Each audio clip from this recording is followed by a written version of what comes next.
Not apologize for the job we do or for the job law enforcement does for doing the job that the American people expect us to do. But it hasn't always been this way. In 2005, the Bush administration did refer illegal immigrants for prosecution, except those adults traveling with children. In 2014, the Obama administration upheld that model with one exception: families would be detained together.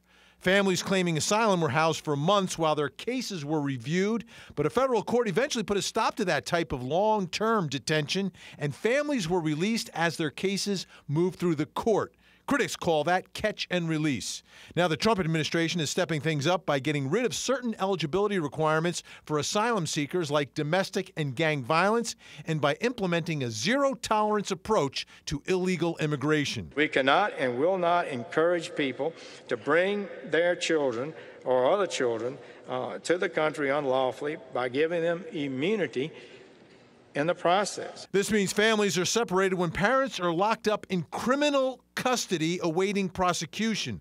The government says nearly 12,000 minors are in its care today, and that number could top 20,000 by August.